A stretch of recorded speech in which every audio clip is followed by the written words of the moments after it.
창세기 26장 12절에서 18절 교독으로 읽어보겠습니다. 자, 우리가 이 부분을 이제 지난 시간에 이어서 살펴보겠습니다. 자, 이 이삭은 하나님께서 인도하신 땅에 거주하고 농사함으로 이 12절에 보니까 그의 100배나 얻었고, 또 하나님께서 그에게 복을 주심으로 그 사람이 창대하고 왕성하여 마침내 거부가 되어 양과 소가 떼를 이루고 종이 심히 많음으로 그랬습니다. 여러분, 이제 우리가 하나님을 찾게 되고 하나님을 알고 사랑하게 되면요, 두 가지 특징이 삶 속에 나타난다고 했잖아요. 그 첫 번째가 하나님께서 우리와 함께 하시는 임마누엘의 역사가 나타나게 됩니다. 할렐루야. 다음에 두 번째는 하나님이 우리와 함께 하시게 되면 이제 하나님의 놀라운 생명의 역사들이 개인에게도 가정에게도 교회 가운데도 나타나게 됩니다. 할렐루야. 자, 그래서 이 하나님이 함께 하시고 하나님이 생명으로 하나님의 백성들과 함께하는 그 징표 중에 하나가 바로 물질의 축복입니다. 우리가 하나님 물질의 축복 주세요 한다고 해서 이렇게 부자가 되는 건 아닌데, 우리가 이 하나님을 찾고 구함으로 인한 그 결과로서 하나님이 우리와 함께 하시고 하나님의 생명, 하나님만이 하실 수 있는 그 일을 이루시는 그 생명의 역사 중에 하나가, 주된 특징 중에 하나가 하나님이 재정의 문을 여신다는 거예요. 등도교회 성도들 가운데 그런 은혜가 받을 만한 분에게 임하기를 예수님의 이름으로 축복합니다. 받을 만한 분이라는 것은 하나님이 주신 것을 하나님 나라를 위해서 쓰는 자가 돼야 되겠죠. 할렐루야.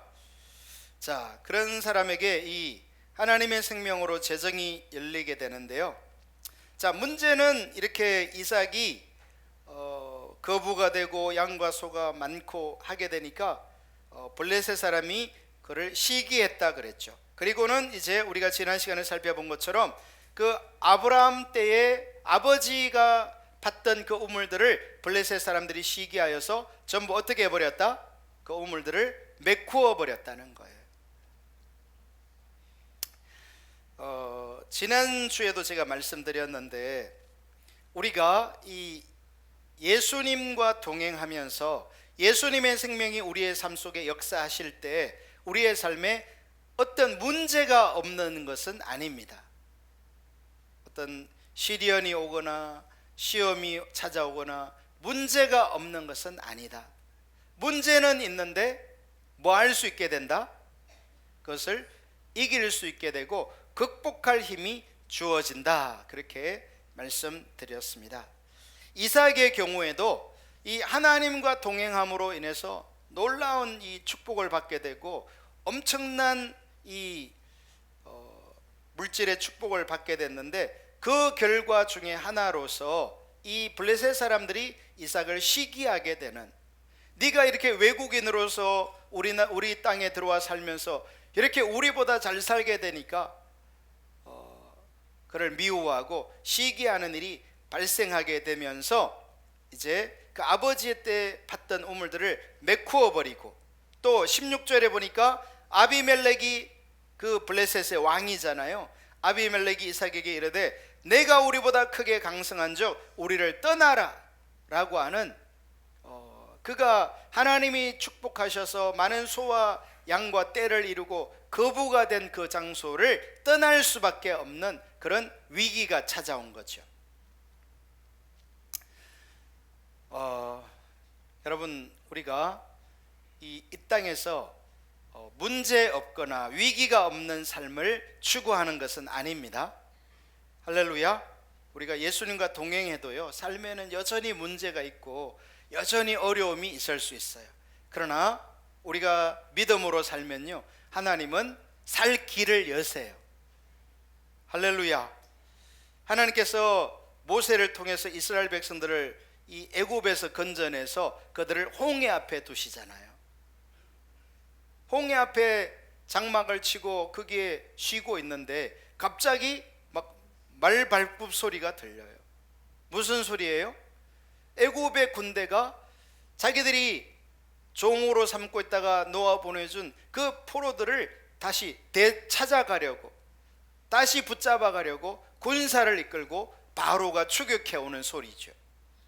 자, 여러분, 분명히 하나님의 인도를 따라가고 지금 하나님이 모세와 함께하고 있는 그 상황인데도 그들 앞에는 이 홍해라는 바다가 가로막고 있고 뒤에는 애굽의 정예 군대가 추격해오고 있는 그 상황 속에서 이스라엘 백성들은 어떻게 할 줄을 모르고 통곡하면서 울게 되죠. 우리가 이제 다 죽었구나, 모세를 따라왔더니 우리가 다 죽었구나 하면서 이 원망 불평에 빠지는데요, 그때 모세가 말하기를 너희는 그렇게 떠들거나 울거나 시끄럽게 하지 말고 잠잠히 오늘 하나님께서 너희 앞에서 행하시는 일을 보라, 그렇게 말씀하시면서 하나님이 전무후무한 새 일을 이루실 것에 대해서 말하는 걸 볼 수 있어요.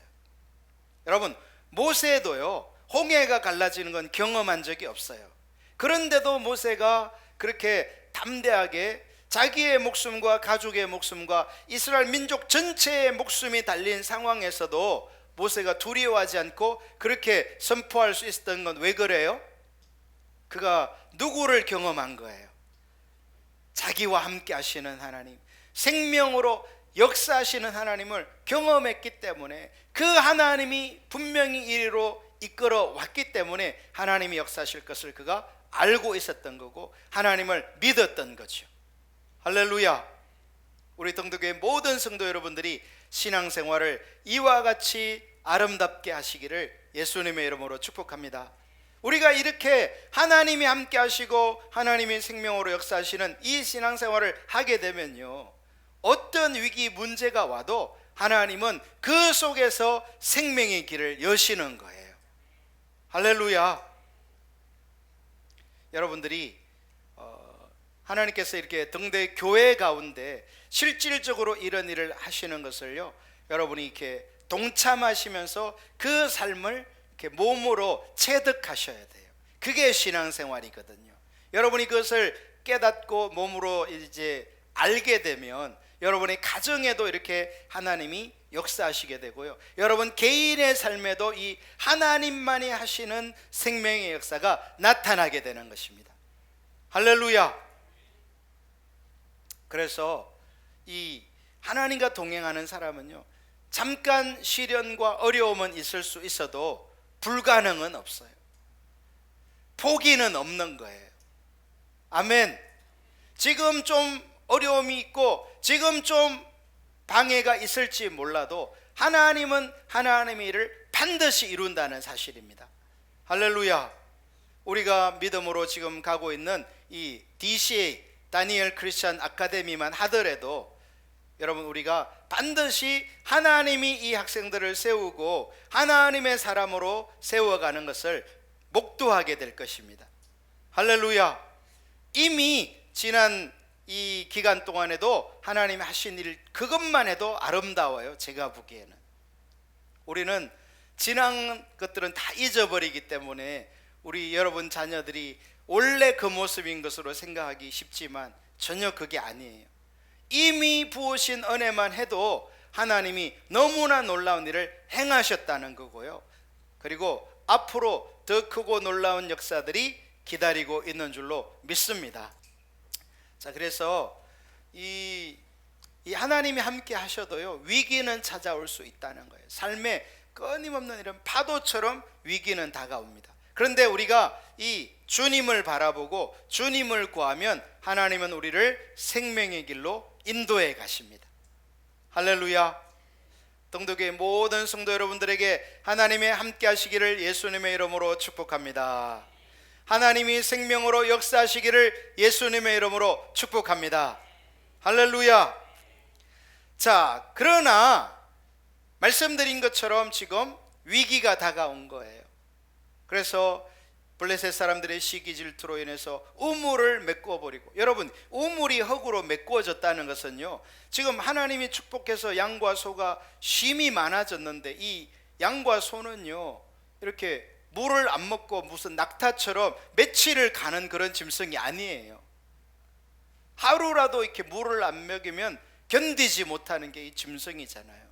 근데 이 우물을 다 메꾸어 버렸으니까 이거를 뭐 어디 가서 새로 판다 한들 여러분 우물을 파면 금방 나옵니까? 그게 아니에요. 지금 이 메마른 땅에 우물이 아무데나 나오지 않아요. 다 사막 지역이거든요, 여기가. 자, 그래서 이런 어려움 속에 처했을 때 제가 지난주에 현실 인식에 대해서 말씀드렸는데요. 우리의 삶 속에 어떤 장애물이 생겼을 때, 우리의 신앙에 위기가 생겼을 때 우리가 그 문제만 바라보고서 두려워하거나 무서워하거나 그것은 현실 인식이 아니에요. 우리가 이 현실이 인식된다라는 말은 뭐냐면 지금 위기고 문제가 있는데 그것을 가지고 하나님 앞으로 달려가야 돼요. 할렐루야. 이제 어떤 문제가 있을 때 하나님 앞으로 달려가라 그러면 성도들은요 보통 어떻게 신앙생활을 하냐면 평소에는 그냥 하나님을 떠나 있다가 문제가 있으면 하나님 앞에 가서 하나님 나 지금 이런 어려운 일 있어요, 이거 해결해 주세요. 이거 신앙생활 아닙니다. 할렐루야. 그거 아주 잘못된 거예요. 신앙생활은 뭐냐면 평소에 하나님과 동행하고 하나님이 함께 하면서 생명의 역사가 나타나다가 할렐루야 문제가 있을 때에도 하나님이 역사하시는 것을 경험하는 거예요. 그런데 평소에는 하나님을 떠나 있다가 문제가 있으면 하나님 해결해 주세요. 이거는요 하나님을 잘못 오해한 거예요. 이삭의 경우에는 하나님과 동행하면서 하나님이 지시한 땅에 머물렀고 하나님의 축복을 받는 중에 이제 어려움이 찾아왔을 때 그는 하나님의 방식을 따라가는 걸 볼 수 있어요. 자, 18절을 보겠습니다. 그 아버지 아브라함 때에 팠던 우물들을 다시 팠으니 이는 아브라함이 죽은 후에 블레셋 사람이 그 우물들을 메웠습니다. 지금 블레셋 사람들의 시기로 인해서 이 양과 소떼에게 반드시 필요한 이 우물들이 다 메꿔져 버린 상황이잖아요. 이 절대 위기의 상황에서 이삭은 무엇을 생각했냐면, 여러분 우리가 창세기를 읽으면요, 우리가 이 창세기를 읽으면서는 이번에는 안 살펴봤는데 이 아브라함의 경우에요 한 가지 특징이 있어요. 그게 뭐냐면 하나님이 아브라함을 가나안 땅으로 지시한 땅으로 인도해 살면서 아브라함이 이렇게 여러 장소들을 움직여 다니게 돼요. 한 장소에 머물러 있었던 게 아니라. 그래서 아브라함은 역시 목축업을 하는 사람이었기 때문에 그때마다 물이 필요했어요. 그래서 아브라함은요 이 여러 곳을 움직여 다니면서 물이 필요했기 때문에 우물을 팔 수밖에 없었어요, 아브라함도. 그런데 너무나 놀랍게도요 이 아브라함이 우물을 팔 때마다 그 대부분의 지역이 사막 지역인데 하나님께서 아브라함이 파는 그 우물이 물이 나오게 하셨어요. 할렐루야. 여러분이 집에 가셔서 이 창세기 읽으면 그렇게 돼 있어요. 그러니까 이삭의 경우에는 아버지 아브라함의 우물은 어떤 우물인 거예요? 아버지가 그 우물을 팔 때마다 누가 역사하신? 하나님이 개입하시고 하나님이 생명으로 역사하신 징표가 있는 곳이에요. 여러분, 그래서 이 지금 이삭이 위기 가운데서 그 아버지 아브라함 때에 팠던 우물을 다시 팠다. 이 다시 팠다는 게 중요하다고 제가 지난주에 말씀드렸잖아요. 이 다시 파다라는 말이요, 이게 부흥과 관련이 있다는 거예요. 그게 누가 하는 거냐면 은혜가 하는 거예요. 하나님이 역사하시는 거예요. 아멘. 그런데 그런 한 교회에 부으시는 은혜도 놀라운 건데요, 이 부흥은 뭐냐면 하나님의 그 임재가, 생명이, 은혜가 한 지역에, 이 천안이면 천안, 아산이면 아산, 한 도시 그 전체에 대규모로 임하는 거예요. 그래서 그 도시 전체가 하나님께로 회복되고 하나님의 은혜가, 생명력이 막 함께하고 하나님의 역사들이 일상적으로 나타나고. 할렐루야. 1907년에 우리나라에 평양에 그런 부흥이 있었거든요.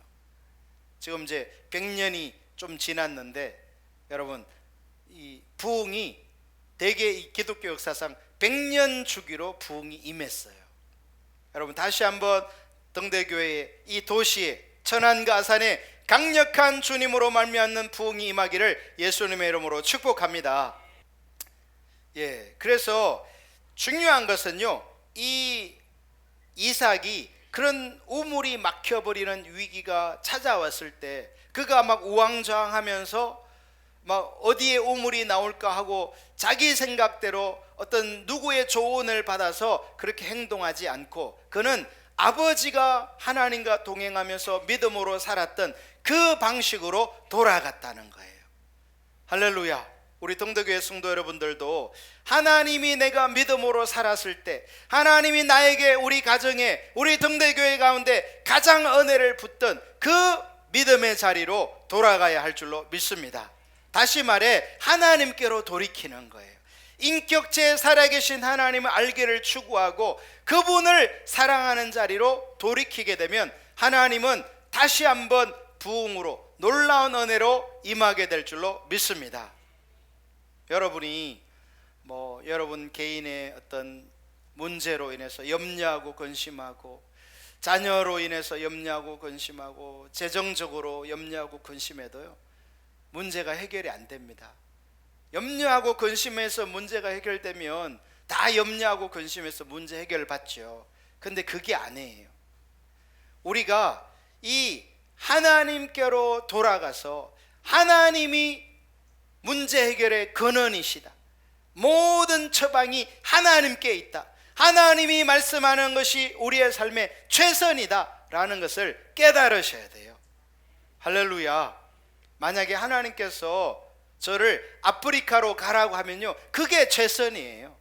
지금 내가 보기에 아이고 아프리카는 얼마나 더운데 거기 가면 병도 많고 힘든데, 여러분 그 생각을 지워버려야 돼요.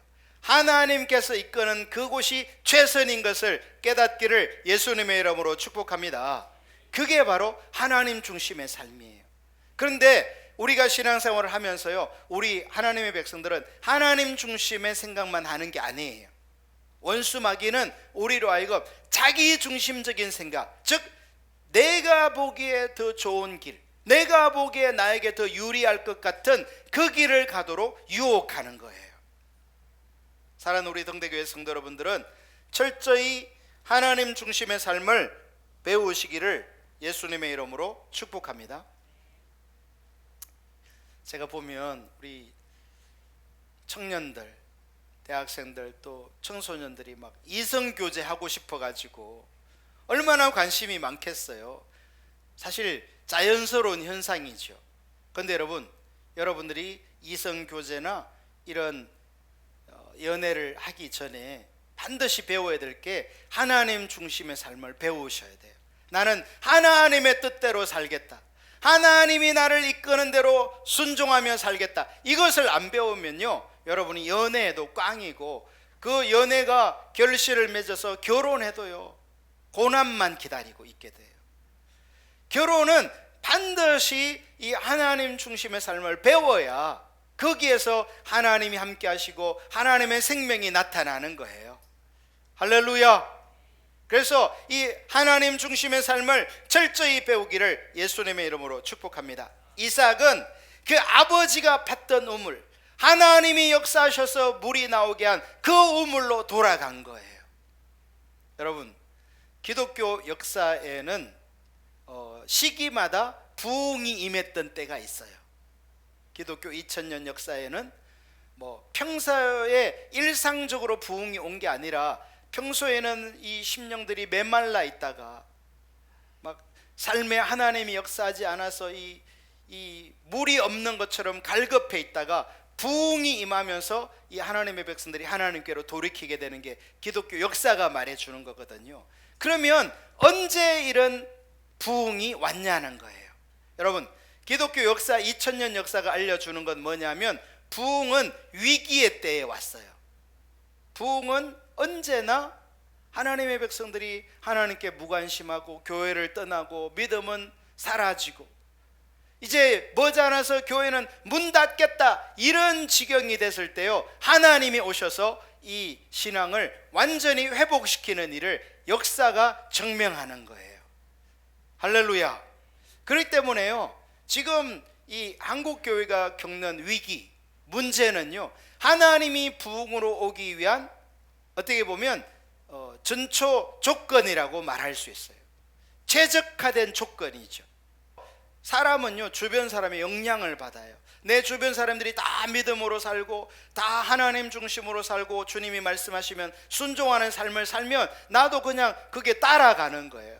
그런데 주변에 뭐 그런 사람이 아무도 없어.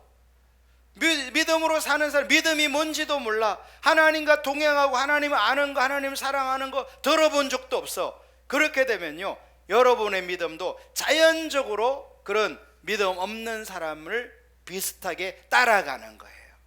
주변의 영향을 받는 거예요, 우리는. 그렇기 때문에 이 시기가 위기의 시기인데, 믿음으로는. 그런데 바로 이런 시기일수록 하나님이 이제 강력한 부흥으로 다시 오시는 것입니다. 할렐루야. 태풍이 여름에 오면 그 태풍이 막 이 바다를 뒤집어 놓잖아요. 밑에 있는 걸 막 위로 보내고 위에 있는 걸 이렇게 뒤집어서 이렇게 바다를 이렇게 정화시켜 버리고 물고기가 살 수 있도록 만들어 버리는 것처럼, 이 영적으로도요, 하나님의 부흥, 하나님이 대규모로 강력하게 오셔서 우리의 어떤 이 매너리즘에 빠진 신앙을 이 새롭게 하시는 것입니다. 할렐루야. 그것을 위하여 기도할 수 있기를 예수님의 이름으로 축복합니다. 그런데 그러려면 이삭은 어떻게 했냐는 거예요. 그 부흥이 오기 위해서 이삭은 아버지 아브라함 때의 우물을 다시 팠다는 거예요. 이것은요, 그냥 우물 다시 파면 된다 이 얘기가 아니라고 했잖아요. 이것은 무슨 얘기냐면, 성경에 나오는 하나님이 오실 수밖에 없는, 하나님이 임재하실 수밖에 없는, 하나님의 생명으로 역사할 수밖에 없는 핵심적 진리가 성도들 한 사람 한 사람에게 회복되어져야 돼요. 할렐루야. 성도들이 기독교가 말하는 진리가 뭔지, 그만 신앙생활은 교회 가는 거 아니야? 교회에서 시키는 대로 청소하고 뭐 밥하고 그런 게 신앙생활 아니야? 이거 완전 꽝이에요. 이렇게 되면요, 부흥이 오지 못해요. 할렐루야. 신앙생활은 인격체이신 하나님을 아는 것과 그 인격체 하나님을 나의 모든 것으로 사랑하면서 그 하나님과 친밀한 교제를 누리는 가운데, 하나님께서 우리를 인도해 가실 때 그 하나님을 전심으로 따라가는 이것이 신앙인 것을 인식해야 돼요. 할렐루야. 이 진리가 선명하게 인식될 때 하나님은 이제 그 진리가 인식된 사람들을 사용하셔서 부흥을 일으키시는 거예요. 할렐루야. 그래서 여러분들이요, 교회에서 이런 십자가 복음 학교나 어떤 특별한 그런 프로그램을 할 때 적극적으로 참여하셔야 돼요. 여러분이 적극적으로 참여 안 해도요, 하나님은 적극적으로 참여하는 사람을 통해서 역사하실 거예요. 어차피 교회는 그렇게 되게 돼 있어요. 여러분이 뭐 뒷짐지고 있다고 해서 하나님이 일하지 않는 게 아닙니다. 그건 여러분의 손해일 뿐이에요. 하나님은 어차피 적극적으로 따르는 그 사람들을 통해서 역사하세요. 그래서 저는 여러분들 한 분 한 분이 이 교회에서 하나님을 따라가는 일에, 예를 들어 지금 건축이 진행되고 있고 헌금이 필요하다 그러면 여러분이 적극적으로 동참하세요. 할렐루야. 옆 사람에게 알려줍시다. 뒷짐지고 있지 맙시다. 할렐루야. 여러분, 하나님은요, 여러분들이 하나님 앞에 믿음으로 선 그 작은 행동도요 반드시 기억하세요. 할렐루야.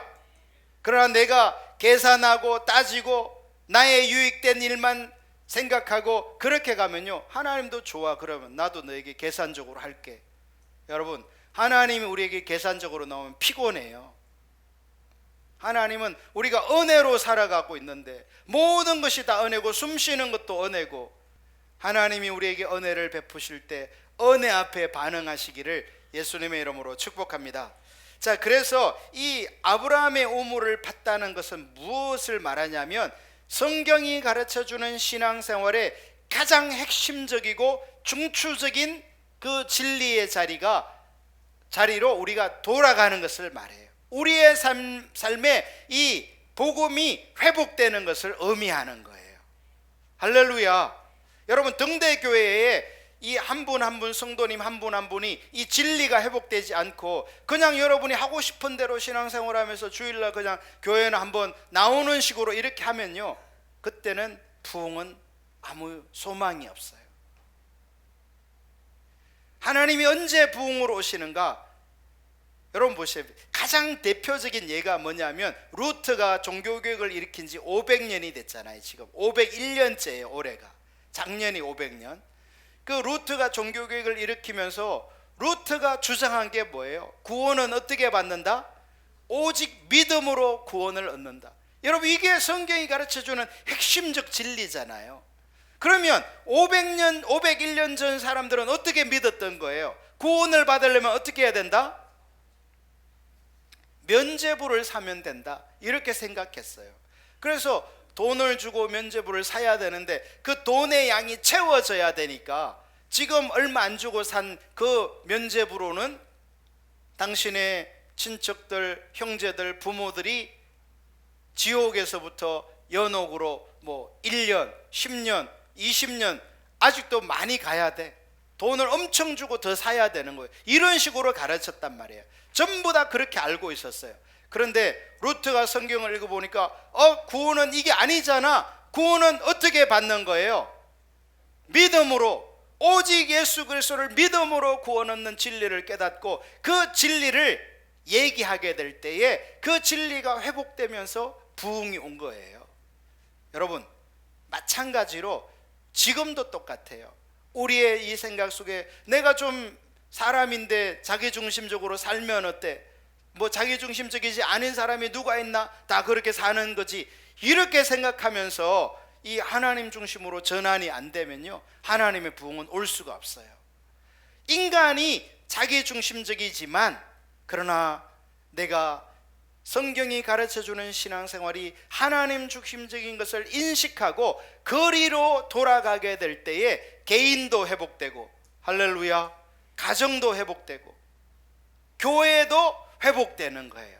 여러분, 한국에 있는 모든 교회가 개척교회든 대형교회든 상관없이 이 진리로 돌아가면요, 교회는 놀라운 하나님의 생명이 부어지는 거예요. 여러분 가정에 이 은혜가 부어지기 원하세요? 하나님 중심으로 돌아가시면 돼요. 그런데 우리가 내 중심적으로 내가 보기에 좋은 길을 가고 내가 보기에 하고 싶은 대로 살면요, 잠시는 편할 수 있을지 모르나 거기에는 하나님의 생명이 임할 수가 없어요. 하나님이 함께 하실 수가 없는 거예요. 여러분, 자녀들도요, 요즘 자녀들의 특징이 뭐예요? 한마디로 말해서 자기 하고 싶은 대로 하겠다는 거예요. 혼전 순결도요, 내가 그냥 하고 싶은 대로 하겠다는 게 이 시대의 젊은이의 특징이에요. 그거 말릴 수가 없어요. 한마디로 자기가 주인인 거예요. 여러분, 근데 성경은 우리가 그런 삶을 살면 그게는 반드시 하나님의 징계와 심판이 임한다는 거예요. 할렐루야. 그래서 이 막혀버렸던 우물에 그 흙을 다시 파내는 것처럼 이 핵심적 진리로 돌아가는 것, 그것이 바로 부흥을 가져오는 기초가 된다는 것입니다. 할렐루야. 사랑하는 우리 등대교회 성도들이, 그래서 내가 하나님께로 돌아가야 되는구나, 내가 하나님을 알아야 되는구나, 내가 하나님을 사랑해야 하는구나, 이 사실을 인식하시기를 예수님의 이름으로 축복합니다. 지금 여러분 삶에 돈 100만 원이 필요할 수 있고 지금 자녀들이 속썩여서 마음이 힘들 수가 있어요. 그런데 여러분, 그것이 해결돼도요, 여러분 가정에 살 수 있는 길이 열리는 게 아닙니다. 여러분이 정말 사는 길은 이 예수님의 생명이 임하도록 그분에게로 돌이키는 거예요. 할렐루야. 제가 그래서 아까도 말씀드린 거예요. 가정도 그냥 연애해서 좋다고 해서 결혼한다고 행복한 게 아니다 이거예요. 철저히 하나님 중심의 삶, 하나님이 이끄는 대로 순종하겠습니다, 하나님의 뜻대로 살겠습니다, 이것이 기초가 되어지면요, 이제 거기에는 하나님의 은혜와 생명이 임하게 되는 거예요. 할렐루야. 이것을 배우셔야 돼요. 대가를 치르시며 배우셔야 돼요. 나를 부인하면서 하나님, 내 생각대로 살지 않겠습니다, 주님의 뜻대로 살겠습니다, 그렇게 고백하면서 여러분이 이것을 배워나가게 되면요, 어느 틈에 하나님의 생명이 개인에게도 임하고 자녀들에게도 임하고. 할렐루야. 저와 여러분이 우리 자녀들에게 줄 수 있는 것은 하나님 중심의 삶, 그것이 네가 사는 길이다. 네 앞으로 인생이 마라톤과 같은 것인데 그 인생길 속에서 하나님이 너와 함께하고 생명으로 함께하는 길이다, 그것을 분명히 가르쳐야 되는 것입니다. 할렐루야. 그렇게 하게 될 때에 우리는 부모로서 자녀들에게 인간적으로 좀 잘못해 준 것도 별로 없을 수도 있고, 제대로 교육도 못 시켜줄 수도 있고, 이런 여러 가지 부족함이 있을 수 있지만 그럼에도 불구하고 나머지는 하나님이 다 채우시는 것을 보게 될 것입니다. 할렐루야. 그러나 우리가 이 하나님 중심적인 삶을 다 놓쳐버리고 그냥 자기 중심으로 살도록 내버려 두면서 이것저것 스포트해도요, 결국 돌아오는 것은 배신감밖에 없어요. 내가 너를 위해서 그렇게 희생하고 안 먹고 안 자고 다 길렀는데 이럴 수가 있느냐? 왜? 자기중심적인 인간은 그것을 배웠기 때문에 그렇게 할 수밖에 없는 거예요. 사랑하는 우리 동대교회 성도 여러분들이 이 성경적 진리를 분명하게 인식하고 믿음으로 서시기를 예수님의 이름으로 축복합니다. 그래서 우리는요, 이 이삭이 했던 일로 돌아가야 돼요. 그 아버지가, 아브라함이 하나님과 동행하면서 하나님의 생명으로 역사했던 그 우물들, 그 성경의 부흥의 중추적인 핵심적 가치관으로, 진리로 하나님이 오실 수밖에 없는, 하나님이 생명으로 역사하실 수밖에 없는, 하나님이 동행하실 수밖에 없는 그 자리로 돌아가야 되겠어요. 아멘. 물론 그 자리로 돌아가는 데는 우리에게 대가가 요구되죠. 나는 그냥 아무것도 안 하면서 하나님이 생명으로 부흥으로 오시도록 할 수는 없죠. 그러나 여러분, 우리가 사실 주님을 찾으면서 그 핵심적 진리로 돌아가는 것은요, 하나님이 하시게 될 그 놀라운 일에 비하면 내가 하는 일은 아무것도 아니에요. 할렐루야. 그래서 우리 안에 이렇게 찾아오기 쉬운 나태함들, 어떤 안주하고자 하는 마음들, 어떤 세상과 타협하고자 하는 마음 철저히 버리시기를 예수님의 이름으로 축복합니다. 그런 것들과 싸우셔야 돼요. 믿음에 정말 도움이 안 돼요. 얼마나 이 안일한 마음, 나태한 마음, 안주하고 하는 마음은 하나님과 멀어지게 하는지 몰라요. 정말 날마다 경각심을 가지고, 오 주님, 나는 은혜 아니면 살 수가 없습니다. 주님이 함께하지 않으면 나는 한 발자국도 나아갈 수 없고 한 걸음도 살 수가 없는 자입니다 하면서 절박하게 은혜를 구하게 될 때 하나님이 역사하실 것입니다. 할렐루야. 혹시 여러분 지금 개인적으로요, 개인적인 어떤 문제가 있거나 자녀의 문제가 있거나 가정에 어떤 문제가 있어도요, 그 문제 때문에 낙심하지 마세요. 여러분이 주님을 찾고 하나님 중심의 삶으로 돌아가게 되면요, 하나님은 제가 서두에도 말씀드린 것처럼 그 문제가 없는 게 아니라 그것을 극복할 힘을 주신다. 이게 하나님의 역사예요. 할렐루야. 여러분, 아무리 문제가 많아도 내가 극복할 힘이 있으면 되잖아요. 아무리 파도가 세차게 쳐도 그 파도를 그냥 서핑할 수 있으면 되잖아요. 아멘. 그러면 이 서핑을 즐기는 사람은 제가 보니까요, 전 세계로 다니면서 이 서핑 보도 이따만한 거 짊어지고 파도가 높은 해변만 찾아다니더라고요. 이 전 세계에서 파도가 가장 센 해변이 몇 군데 있는데요, 거기만 그냥 비행기 타고 돈 들여서 거기만 파도 더 심한 데를 가요. 왜? 내가 뭐 할 수 있으니까? 내가 그 파도를 탈 수 있으니까. 그러니까 파도가 더 세게 치는 데를 찾아가는 걸 제가 봤어요. 여러분, 우리 신앙도 똑같아요.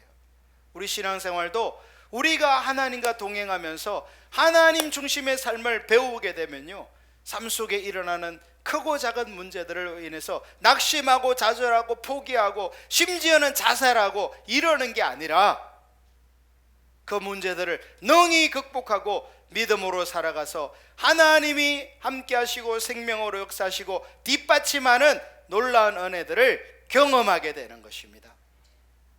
할렐루야. 이렇게 하나님이 생명으로 역사하실 때까지 줄기차게 믿음으로 살아가게 되시기를 예수님의 이름으로 축복합니다.